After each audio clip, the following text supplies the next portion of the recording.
नमस्कार, स्वागत है आप सभी का। समीक्षा अधिकारी सहायक समीक्षा अधिकारी की हिंदी मॉक टेस्ट श्रृंखला में आज ये 19वां हमारा सेशन है, जिसमें हम लोग मुख्य परीक्षा और प्रारंभिक परीक्षा दोनों को ध्यान में रखते हुए सिलेबस के अनुसार 30 अति महत्वपूर्ण प्रश्नों को पूरी व्याख्या के साथ हल करेंगे। अगर आप चैनल पे नए हैं या आपने इससे पहले के वीडियोस नहीं देखे हैं तो मैं आपको सलाह दूंगा कि आप इसके पहले जो वीडियोस अपलोड हुए हैं उनको ज़रूर देखिए, क्योंकि ये सीरीज़ जो है अनवरत एग्ज़ाम तक चलेगी और मैक्सिमम क्वेश्चंस आपको एग्ज़ाम में इसी सीरीज़ से मिल भी जाएंगे। तो देखिए भी और रिवाइज़ करते रहिए। अगर आप समीक्षा अधिकारी सहायक समीक्षा अधिकारी परीक्षा की तैयारी कर रहे हैं और आप चाहते हैं कि आप इसी प्रयास में जो है सबसे सफलतम प्रयास आपका हो वो और आप सफलता को प्राप्त करें, तो आप हमारे कोर्स से जुड़ सकते हैं, जिसमें तीनों कैटेगरीज़ के कोर्स हैं, prelims plus mains, only prelims और वनली मेंस। इनमें आपको पूरे सिलेबस के अनुसार जो है सभी सेगमेंट के सभी टॉपिक के वीडियो लेक्चर दिए जाते हैं, पीडीएफ में नोट्स प्रोवाइड किए जाते हैं, टेस्ट सीरीज़ दी जाती है। बाकी ग्रुप के माध्यम से आपका जो है लगातार आपका शंका समाधान किया जाता है। तो काफ़ी इंटरेक्टिव कोर्स हमारा है और आप जानते हैं कि इससे पहले भी जो है हमने इसमें परीक्षा में कई हमारे विद्यार्थियों ने सफलता प्राप्त की है। तो अगर आप जुड़ना चाहें तो आप इस नंबर पर व्हाट्सएप कर दीजिए RO फाउंडेशन कोर्स लिखकर, और रिप्लाई में आपको सारी जानकारी दे दी जाएगी कि आप इस कोर्स तक कैसे पहुंच सकते हैं, कैसे ज्वाइन कर सकते हैं। पहला प्रश्न आज का देखेंगे, निम्नलिखित में कौन सा वाक्य त्रुटिहीन है, यानी कौन सा वाक्य शुद्ध है, ये आपको बताना है। मेरे घर के पास एक पान की दुकान है, तो यहाँ पर आप देख रहे हैं पदक्रम की गलती है। मेरे घर के पास एक पान की दुकान है, इसमें भी वही गलती है और यहाँ पर भी एक वही गलती है। पानो लिखा हुआ है, ऊपर से एक पान लिखा हुआ है। सही क्या होना चाहिए? मेरे घर के पास पान की एक दुकान है, तो ये डी ऑप्शन हमारा यहाँ पर सही होगा। अब पान की दुकान होना चाहिए, इसमें पानों की दुकान जो शब्द था सी में, वो बिल्कुल गलत था। अब यहाँ पर आप देखते होंगे दो शब्द, दुकान शब्द और दुकान शब्द, प्रायः ये पढ़ने में नहीं मिलते हैं और पुस्तकों में जो है दुकान को गलत माना जाता है और इसको सही माना जाता है। तो इस पर भी थोड़ा सा डिस्कशन ज़रूरी है। शब्दकोश के अनुसार दुकान और दुकान दोनों ही शब्द का प्रयोग लगातार हो रहा है और सही माना जा रहा है। हालांकि मैक्स जो अगर जो है 100% सही शब्द दुकान होता है, लेकिन इसके पीछे भी एक तर्क दिया जाता है कि जब वाक्य में स्त्रीलिंग का प्रयोग हो रहा हो तब उसको दुकान लिखा जाता है और जब पुल्लिंग लिखा होता है तो उसको दुकान लिखा जाता है। अगला प्रश्न, निम्नलिखित में से कौन सा वाक्य शुद्ध है? एक वाक्य इसमें से शुद्ध है, उसको हमको देखना है। उसने अपनी कमाई का अधिकांश भाग गवा दिया। अब अधिकांश में जो है आप देख रहे हैं अंश शब्द जुड़ा है, अधिक धन अंश, और भाग भी जुड़ा है, तो दोनों क्या हो जाएंगे? एक दूसरे के समानार्थी हो जाएंगे। तो या तो अधिक अंश लिखेंगे या अधिक भाग लिखेंगे, लेकिन अधिकांश भाग एक साथ हम नहीं लिख सकते। तो पहला ऑप्शन तो हमने रिजेक्ट कर दिया। फिर वह अपनी कमाई का अधिकांश भाग गवा बैठा, इसमें भी वही समस्या है, अधिकांश भाग लिखा हुआ है। फिर उसने कमाई का अधिकांश भाग गवा दिया, ये भी गलत है। तो सही कौन सा हो जाएगा? उसने अपनी कमाई का अधिकांश गवा दिया, यानी अधिक अंश जो है गवा दिया।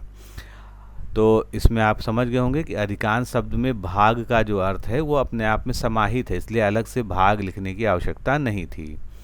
अगला प्रश्न देखेंगे, एक की वर्तनी शुद्ध है, कौन सा ऐसा जो है शब्द है जिसकी वर्तनी शुद्ध है? चारों को ध्यान से देखिए।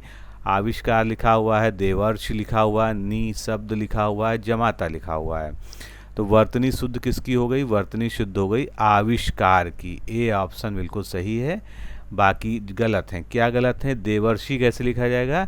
देवर्षि इस तरह से सही लिखा जाता है, नी शब्द जो है शब्द सही होता है और जमाता की जगह जामाता, जो दामाद के लिए शब्द प्रयोग होता है वो ये होता है। अगला प्रश्न, निम्नलिखित में से कौन सा शब्द वर्तनी की दृष्टि से गलत है? अब गलत वाला देखना है, इसमें कौन सा है? तो यहाँ पर ध्यान से देखिए, पांचवा कैसे लिखा है? ठीक लिखा है, नी शब्द सही लिखा है। अब आँख और बाँस दो आपके सामने बचे जिसमें आपको डिसीजन लेना है। तो यहाँ पर बाँस भी जो है सही लिखा है और गलत क्या है, आँख गलत है। क्यों? क्योंकि इसमें भी चंद्र बिंदु लगेगा। आँख इस प्रकार से सही लिखा जाता है। अगला प्रश्न, अशुद्ध वर्तनी वाला शब्द इसमें से कौन सा है? पढ़िए ध्यान से। पारलौकिक, निश्चेष्ट, दुधर्ष, आशीर्वाद, इसमें से जो है कौन सा अशुद्ध वर्तनी है और कौन सा सही है, ये आपको देखना है। तो इसमें से अशुद्ध वर्तनी जो हो जाएगा वो निश्चेष्ट हो जाएगा। आप देख रहे हैं यहाँ पर जो सा का प्रयोग है वो गलत किया गया। कैसे सही लिखेंगे? निश्चेष्ट, इस तरह से इसको हम जो है सही लिखेंगे। फिर अगला प्रश्न लेंगे, एक वाक्य शुद्ध है। चारों वाक्यों को ध्यान से पढ़िए और देखिए कौन सा जो है वाक्य शुद्ध है। तो भारतवर्ष के अतीत में कई निर्दयी शासक हुए हैं। तो मैंने आपसे पहले बताया है कि अगर हमको वाक्य में त्रुटि ढूंढनी है तो सबसे पहले हमको वर्तनी की त्रुटि पे ध्यान दिया जाना चाहिए। उसके बाद संज्ञा, सर्वनाम, पदक्रम की गलती जो है या कारक की गलती, विभक्ति की गलती, ये सब बाद में आती है। तो सबसे पहले आपको देखिए निर्दयी शब्द गलत लिखा है। सही शब्द क्या होता है? निर्दय होता है। तो ये तो गलत हो ही गया। एकत्रित भीड़ जय जयकार कर रही थी, क्या ये सही है? ये भी गलत है। एक एक करके प्रत्येक छात्र निकल गया। अब एक एक और प्रत्येक दोनों एक ही चीज़ हैं। गांधी जी चरखा चलाते थे, ये बिल्कुल ठीक है। अब जो है एकत्रित भीड़ वाला समझ लीजिए। एकत्रित का मतलब ही होता है यहाँ पर जो है ये अनावश्यक प्रयोग हुआ है, क्योंकि भीड़ से जो तात्पर्य है वही एकत्रित से है। लोगों का समूह, भीड़ का मतलब क्या होता है? लोगों का समूह या जो एकत्र गण को प्रदर्शित करता है। तो एकत्रित और भीड़ जो है एक साथ प्रयोग नहीं किया जा सकता है। आगे बढ़ते हैं। नियम विरुद्ध असामाजिक कार्य करने वालों की सूची, इसके लिए एक शब्द बताना है। ये एक वाक्यांश आपके सामने दिया है कि जो लोग नियम विरुद्ध असामाजिक यानी अनसोशल वर्क करते हैं और रूल के खिलाफ काम करते हैं, उनके लिए एक शब्द क्या हो जाएगा? तो उनको लिए एक सूची हो जाएगी, क्या कहेंगे उसको? काली सूची कहेंगे। कहते हैं ना कि इनको ब्लैक लिस्टेड अपराधी हैं, ब्लैक लिस्ट कर दिया गया है। तो बी ऑप्शन यहाँ पर सही है। वैध कार्य ना करने वालों को सूची को क्या कहते हैं? अवैध सूची कहते हैं। नियम के अनुरूप एवं सामाजिक कार्य करने वाली को सूची को जो है श्वेत सूची कहते हैं। अगला प्रश्न लेंगे, तुरंत उत्पन्न होने वाली सूझबूझ, यानी किसी भी घटना के होने पर या किसी भी परिस्थिति में कोई जो है तुरंत अगर कोई उसकी युक्ति सोच लेता है तो उसको हम क्या कहते हैं? उसको हम कहते हैं प्रत्युत्पन्न मति। यानी जो तत्काल जो है क्षण जो है आपको कोई विकल्प सूझ जाए, कोई युक्ति आ जाए तो जो है वो प्रत्युत्पन्न मति कहलाता है। स्मृति की सहायता से होने वाला ज्ञान प्रत्यभिमान कहलाता है। लौट कर आया हुआ यानी जो लौट गया था, लौट कर आ गया, उसको हम प्रत्यागत कहते हैं। और लौट कर अपने स्थान पर आना जो है प्रत्यावर्तन कहलाता है। ये एक तरह की क्रिया है। अगला प्रश्न, जहाँ खाना मुफ्त में मिलता है या जहाँ खाना जो है निःशुल्क वितरित किया जाता है, तो ऐसे स्थान को क्या कहते हैं? ऐसे स्थान को क्या कहा जाता है? सदावर्त कहते हैं। सदावर्त वो स्थान होता है जहाँ पर गरीबों को विशेषकर जो है मुफ्त में भोजन मिलता है। सर्वदा कल्याण करने वालों के लिए एक शब्द क्या होगा? सदाशिव, जो हमारे ऑप्शन में दिया था। इसी तरह ऑप्शन में एक शब्द दिया था सदाभव। सदाभव का जो सदा रहने वाला हो, और सदा सुख का मतलब जो हमेशा सुखी रहने वाले हों उनको हम सदा सुख कहते हैं। अगला प्रश्न, सव्यसाची शब्द के लिए एक वाक्य कौन सा हो? सव्यसाची शब्द आप जानते हैं महाभारत में किसी का नाम है, कमेंट में बताइएगा जो है किसका नाम है। तो सव्यसाची शब्द के लिए जो है क्या इसका अर्थ होना चाहिए, क्या इसका विस्तृत रूप होना चाहिए, बताना है। जो व्यक्ति बाएं हाथ से काम करता है यानी लेफ्ट हैंडेड है उसको सव्यसाची कहते हैं। सत्यवादी शब्द का क्या व्याख्या हो जाएगी? सदा सत्य बोलने वाला सत्यवादी होता है। बहुश्रुता जो ऑप्शन में आपके था, जिसने बहुत कुछ सुना हो उसके लिए एक शब्द है बहुश्रुता। और स्वेच्छाचारी क्या होता है? जो अपनी मनमर्जी अपनी इच्छा के अनुसार ही आचरण करता है उन्हें स्वेच्छाचारी कहते हैं। अगला प्रश्न, दिए गए वाक्यों में से कौन सा शब्द अब ये वाक्यांश दिया है, जो अवैध संतान हो, यानी जो ऐसी संतान जो वैध ना हो, उसके लिए चारों ऑप्शंस में से सही उत्तर क्या होना चाहिए? कुलीन, जारज, दत्तक या अंत्यज। तो इसका सही उत्तर क्या हो जाएगा? जारज। जारज जो है जो अवैध संतान हो उसके लिए प्रयोग किया जाता है। बाकी दत्तक क्या होता है? गोद लिया हुआ पुत्र दत्तक कहलाता है। कुलीन किसे कहते हैं? जो उच्च कुल में जन्मा हो, जो ऊंचे कुल में जन्मा हो। और अंत्यज का मतलब होता है जो अंडे से जिसका जन्म शूद्र वर्ण में हुआ। इसी तरह से जो है अंडज शब्द होता है, जो मैं बताना चाह रहा था, अंडे से जन्म लेने वाला अंडज कहलाता है। अगला प्रश्न, पुरंध्री शब्द के लिए कौन सा वाक्य उपयुक्त है? पुरंध्री उस स्त्री को कहते हैं, उस सौभाग्यवती स्त्री को कहते हैं जिसका पुत्र भी हो और पति भी हो, तो वो जो है पुरंध्री कहलाती है। बाकी भी जो आपके वाक्यांश दिए हैं इनकी भी व्याख्या हम देख लेते हैं। पति के द्वारा जो स्त्री छोड़ दी जाती है उसको परित्यक्ता कहते हैं। जो परकीया किसे कहेंगे? वह स्त्री जो पर पुरुष से प्रेम करती हो उसे परकीया कहेंगे। और विधवा सबसे जरूर आसान है, वह स्त्री जिसका पति मर गया हो, स्वर्गवासी हो गया हो, उसको विधवा कहते हैं। अखरोट शब्द का तत्सम रूप इनमें से क्या है? अखरोट का तत्सम रूप इसमें से क्या हो जाएगा? अक्षोट। बी ऑप्शन यहाँ पर बिल्कुल करेक्ट है। बाकी जो है देखेंगे, अछवाट जो शब्द दिया है, अछवाट किसके लिए प्रयोग होता है? अखाड़ा। अखाड़ा जो है एक तद्भव शब्द है और इसका तत्सम है अक्षवाट। अगला प्रश्न, पनही शब्द का तत्सम रूप क्या है? चारों को ध्यान से पढ़िए, तांबूल, पर्ण, पणही या उपानह। तो पणही का तत्सम रूप इसमें से क्या हो जाएगा? उपानह। डी ऑप्शन यहाँ पर बिल्कुल करेक्ट होगा। पर्ण भी एक तत्सम शब्द है, इसका तद्भव क्या हो जाएगा? पान हो जाएगा। और तांबूल जो है क्या होता है? ये पान का पर्यायवाची होता है। बाकी इसका जो है तत्सम से जो है संबंध नहीं है।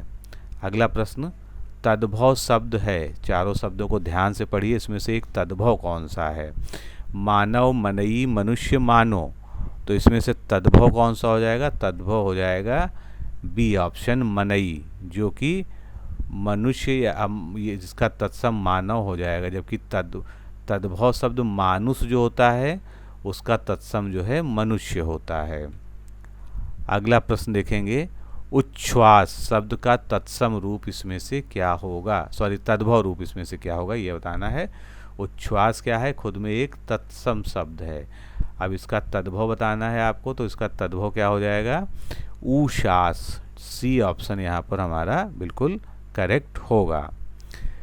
नेक्स्ट क्वेश्चन देखेंगे, निम्नलिखित शब्दों में से तत्सम शब्द कौन सा है? इसमें तत्सम शब्द कौन सा है? नासिका।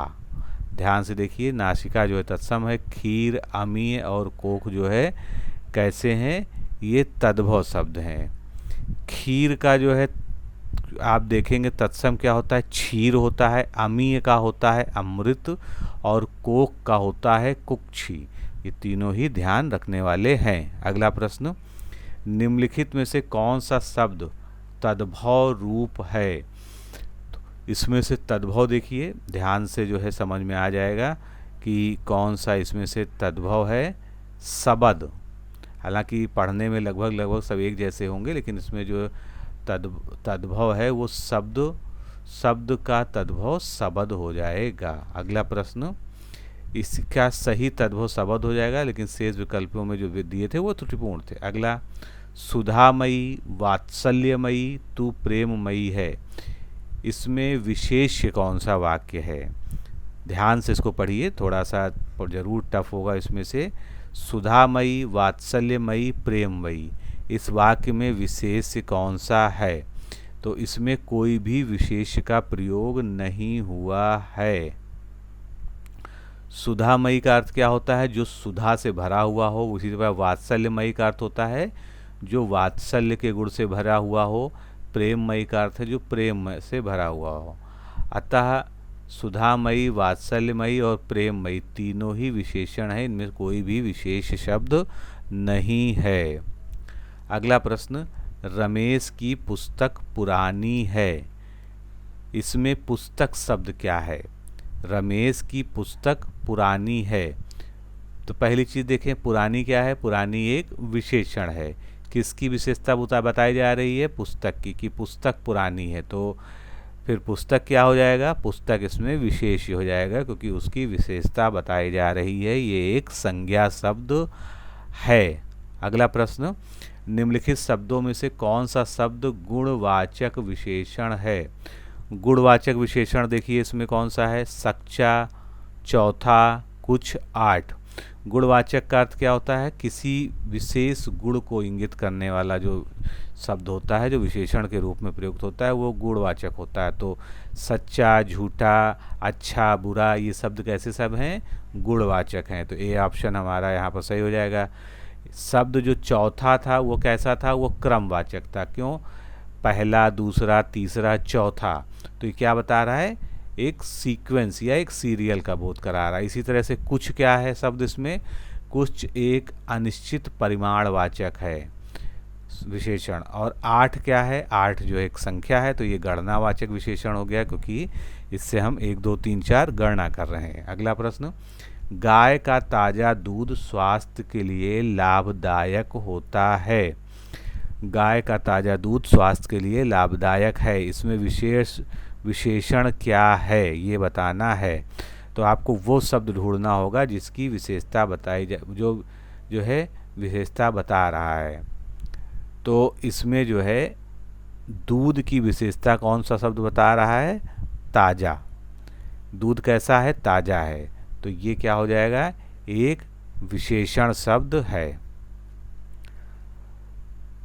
और परिभाषा आप जानते ही हैं, ऐसे शब्द जो संज्ञा सर्वनाम की विशेषता बताते हैं उन्हें विशेषण कहते हैं। जिसकी स्वयं में विशेषता बतलाई जा रही है वो विशेष्य कहलाता है। और इसमें ताज़ा विशेषण हो गया, दूध विशेष्य हो गया। अगला प्रश्न, भय शब्द से बना हुआ विशेषण क्या है? भय क्या है? एक जो है संज्ञा या इसको विशेष कह लीजिए। तो इससे विशेषण क्या बनेगा? इससे बनेगा भयानक। सी ऑप्शन जो है यहाँ पर करेक्ट होगा। अगला प्रश्न, चारित्रिक विशेषण शब्द का मूल शब्द क्या है? यानी किस मूल शब्द से बना हुआ है? चरित्र, चित्रण, चरित्रता या चारुत्व? तो चारित्रिक बना है चरित्र से। इसमें जो है इक प्रत्यय लगा हुआ है, उससे ये चारित्रिक हो जाएगा। अगला प्रश्न, साहचर्य का विलोम क्या है? साहचर्य मतलब, अगर आप इसका अर्थ जानते हैं तो निश्चित रूप से आप इसके विलोम तक पहुंच जाएंगे। तो साहचर्य का अर्थ क्या होता है? साथ साथ चलना या साथ साथ होने वाला। तो उसका विलोम क्या हो जाएगा? अलगाव। अलगाव मतलब जो है सेपरेशन, अलग अलग। तो साहचर्य का विलोम अलगाव या पृथक्करण भी हो सकता है। सहयोग का विलोम असहयोग हो जाएगा। वैमनस्य का विलोम जो है सौमनस्य हो जाएगा। चलिए अगला प्रश्न देखेंगे, निद्रा का विलोम शब्द क्या है? निद्रा का मतलब आप जानते हैं नींद। तो निद्रा का सबसे सही विलोम क्या हो जाएगा? अनिद्रा। सी ऑप्शन यहाँ पर सही होगा। इसका विलोम जागरण भी हो सकता है। निद्रा का विलोम एक जागरण भी हो सकता है। शयन और निद्रा आपस में समानार्थी शब्द हैं। मूर्छित और मौन अलग प्रयोग करते हैं। मूर्छित मतलब जो होता है मूर्छा में जो रहता है या जो है बेहोशी में रहने वाला। मौन का अर्थ होता है कि जो कुछ ना बोलता हो, मौन रहता हो। शुष्क का विलोम शब्द इसमें से कौन सा है? शुष्क का विलोम देखिए कौन सा है? आर्द्र, उष्ण, रेगिस्तान या ठंडा। तो शुष्क मतलब क्या होता है? ड्राई। और आर्द्र मतलब जो है उसका उल्टा हो जाएगा। तो ए ऑप्शन यहाँ पर बिल्कुल करेक्ट होगा, आर्द्र। उष्ण और शीत ये दोनों एक दूसरे के विलोम है। शीत मतलब ठंडा, उष्ण मतलब गला। और इसी प्रकार जो है ठंडा गर्म का विलोम हो जाएगा। आगे प्रश्न देखते हैं, चेतन का विलोम बताइए। चेतन मतलब जो कॉन्शियस हो, यानी जिसमें चेतना हो, तो वो चेतन होता है। इसका उल्टा क्या हो जाएगा? अचेतन, जिसको कहते हैं अनकॉन्शियस, इंग्लिश में हम कहते हैं। तो चेतन का विलोम अचेतन हो गया। और इसका जड़ भी एक जो है विलोम शब्द होता है। जड़ चेतन आपने सुना होगा कि इस जगत में जो है जड़ और चेतन दोनों तरह के जो है पदार्थ होते हैं। फिर निकेतन क्या होता है? निकेतन घर का पर्यायवाची होता है। इसी से एक शब्द बना है निकेत, वो भी घर होता है। और अनिकेत जिसके पास घर ना हो। इसी प्रकार सचेतन, सचेतन का मतलब चेतना सहित, जिसमें जो चेतना के साथ है। अगला प्रश्न देखेंगे, उपमान का विलोम क्या है? उपमान का विलोम इसमें से आपको बताना है।